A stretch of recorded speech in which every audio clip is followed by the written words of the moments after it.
Hello!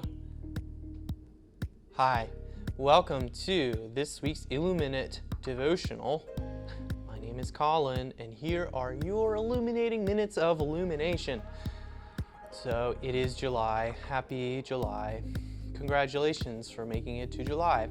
It's hot.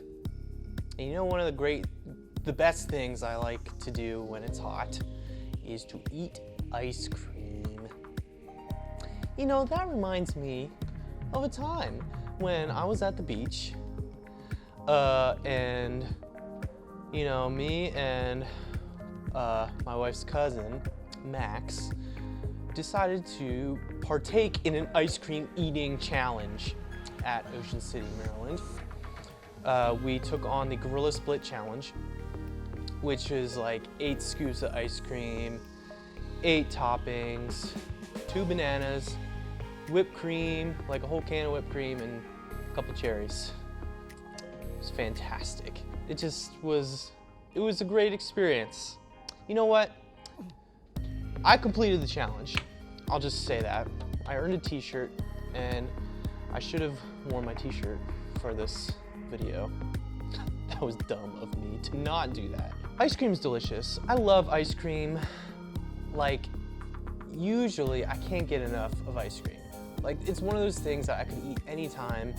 However, that day, around 4.5 scoops in, I was like, I don't need to eat ice cream after I'm done with this for much longer. It was so sweet in my mouth. It tasted so good, but the more of it I ate, the less good it was. And after I was done, thankfully I didn't throw it all up, but it did not make me feel very good. My stomach was churning. My head was like literally out the window on my way home from eating that ice cream.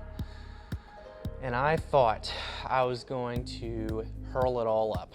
It was dangerously close to leaving my body. But I earned the shirt and I kept it down, and that's not the point. The point here is sometimes sweet things are not super good for you. And sometimes just because something tastes good doesn't mean it'll sit well. So the reason I bring all this up is because I came across a verse in Proverbs, chapter 20, verse 17. It says this. It says, "Food gained by fraud tastes sweet to a man, but he ends up with a mouth full of gravel." And in my handy old study Bible, it refers back to Job. One of Job's friends in this discourse between Job's friends and Job, he says, "Evil is sweet in the mouth, and he keeps it in his mouth, but the food turns sour in his stomach, and it becomes like the venom of serpents within him." So the point here is that evil can taste sweet. Evil can taste good. Things that, like, on the outside are appealing to us and delicious even, don't often sit well. And so, like, it has the perception of goodness and tastiness, and, like, oftentimes we're thrown off because, like, well, this thing is good on the outside, so, like, I can consume it, right? And that's, I think, where sin is so tempting and so, tempting. Sin is tempting because it's good. It tastes good.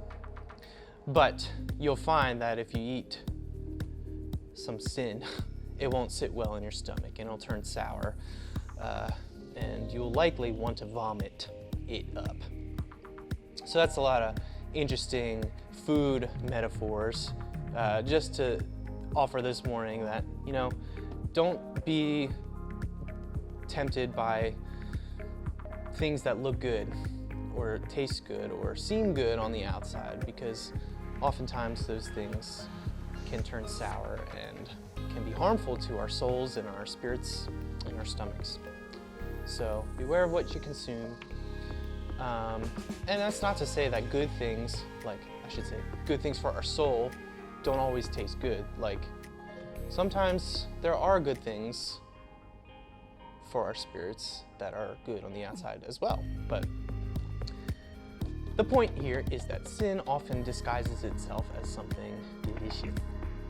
So beware of what you eat and how much you consume, because even an ice cream challenge can make you want to hurl.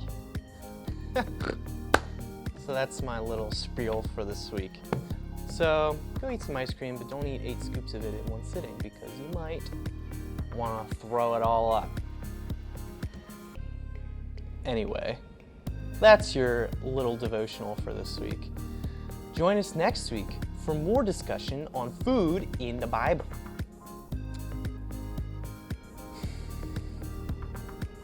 Chicken nuggets.